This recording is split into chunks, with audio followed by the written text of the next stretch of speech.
Hello everyone. If you saw my previous video, I showed you how to perform a milling operation on a piece that was like a wooden piece with some pockets and profile and face milling and so on. So here I want to show you how to create G-code for 3D printing or additive manufacturing. So here is a bishop. And so this is the part. That's how it looks like. And then, so wait a second. There we go. So this is the bishop, right? And basically, I want to 3D print this. So if you want to do it, you can again go to manufacturing, right? Or you can go to utilities, and then here you have make 3D print. So once you click on it, it should take you to the 3D printing environment, and then you can set up everything, right? So here I'm gonna cancel this, right? But this is what I did for it, and I'm gonna show you. So I picked my printer, I set up my infill, everything, arrangement if you have more than one part and so on. And then here you can simulate it, right? So you can go ahead and simulate basically the tool path, right? So here I'm gonna move it a little bit faster. These colors tell you what everything is. So you have brim, you have basically the material itself, you have support here, and anything else, right? They have their own color. So if I just move this next to this, and here, let's go. Right, so you see different colors, right? Inner perimeter, outer perimeter, infill, and I picked rectilinear but alternating angle, which makes the part a little bit stronger.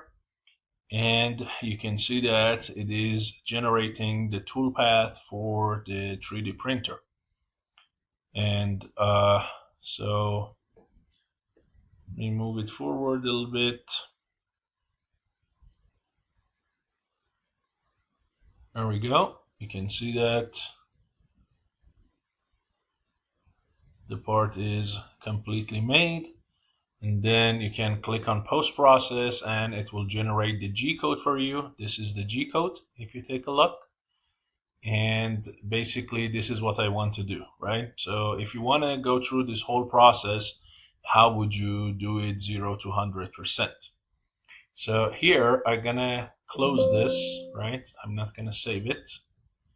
And I want to just go ahead and open one part. Again, this bishop is good because it has support.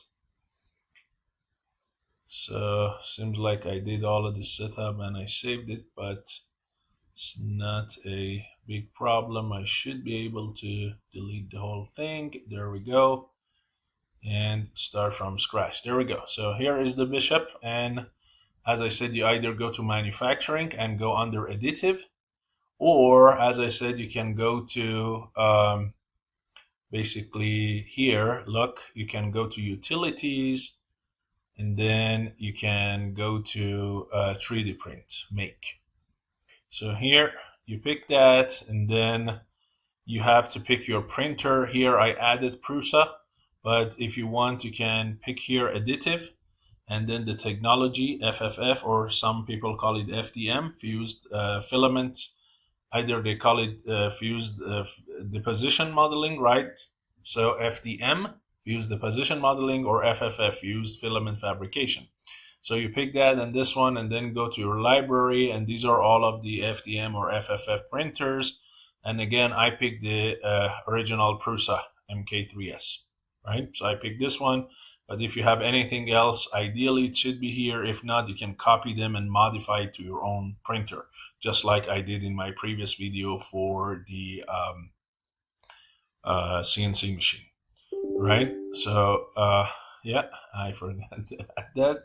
There we go. So let's go ahead and I pick Prusa, and you see that now the print bed is added, the part is added, and then you can go to your print setting, right? So here, remember, I'm doing FFF, correct, and then you're gonna see that I can go ahead and pick the rest of it later, the infill percentage and so on. You don't need to do it right here. So the operation mode is additive, and then the model, it says pick the model, so that's my model. And then for post process, by default, because we picked Prusa, it is gonna pick the post processor for it. So let's go ahead and start here, right? And now we can see that we can pick different plastics, right? Different material and so on. So let's say we pick PLA and select that here, right? And then here, if you want more than one part, you can basically increase the quantity here. You can have them be rotated. If you're not printing something, you can leave them outside the plate. You can place them wherever you want, on the lower left corner or at the center of the bed. And then basically here you can provide the spacing of the part with respect to the print bed and ceiling, and then the object spacing and everything. And if you want, you can basically modify these numbers, and you can see the preview. If you hover your mouse over the numbers, it shows you the preview, so you can change that. Now in this case, I just want to go with one, so I'm good with what I have, but you can change any of them that you want here. Okay, so the arrangement is there, the plastic is there. Now we can create toolpath, but before that, I want to go back to this PLA and sorry, I need to edit that. So edit,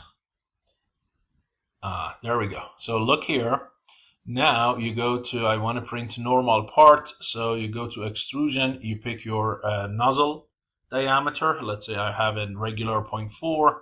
And then you go to shell. So these are your external layers. So how many do you want? 2, 4, 3. If you don't want it, let's say 4, 4, 4 or anything, right? And then you can activate bridging or not. You can go to infill. You see it's gyroid right now. I change it to rectilinear, and I changed the infill percentage from 25 to let's say 50%.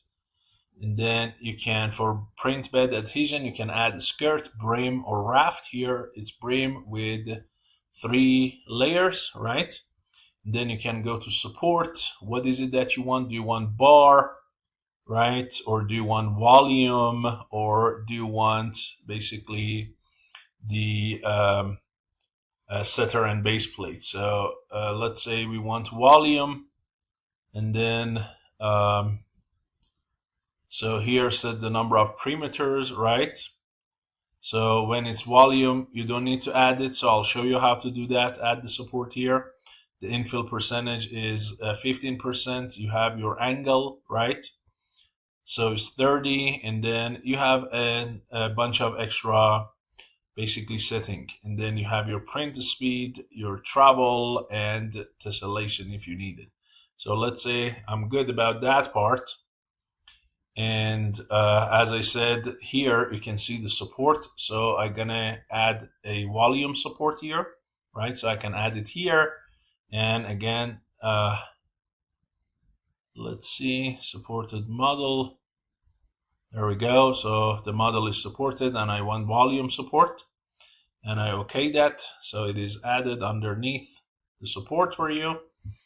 And then if everything is good and you don't want to modify anything else, now you can ask it to generate the toolpath for you, right? And here you can either right click or say generate, correct? And let's say we do that, or you can go up there under actions and generate it. So you see that it's generated. You can see the parts, you can see the support and everything. Again, look here. So that's your generate, and then you have what? Simulate additive toolpath. So let's go ahead and look at the toolpath. There we go. You see the same thing I showed you earlier, and you can change the speed of it and let it run. And this slider down here is the progress, right?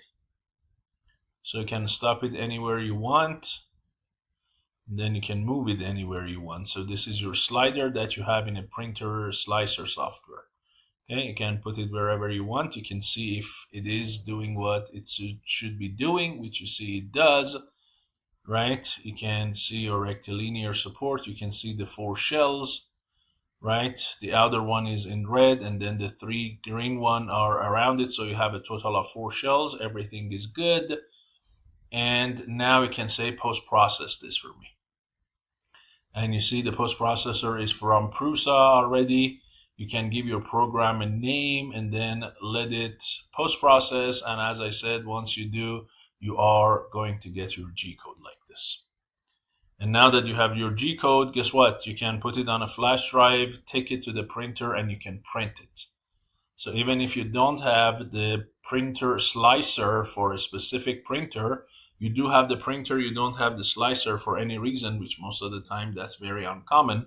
But if you want it, right, or you have the model and the printer is not yours, for instance, but you know some of your friends, some facility, they have this specific printer, you want to print your model over there, so you don't want to download their software just for one print, you can bring it to Fusion, generate the G code, and take it over there. As simple as that. Okay, so this is the power of Fusion for additive manufacturing. So hopefully this video was useful to you, and I'll see you in the next video. Thank you.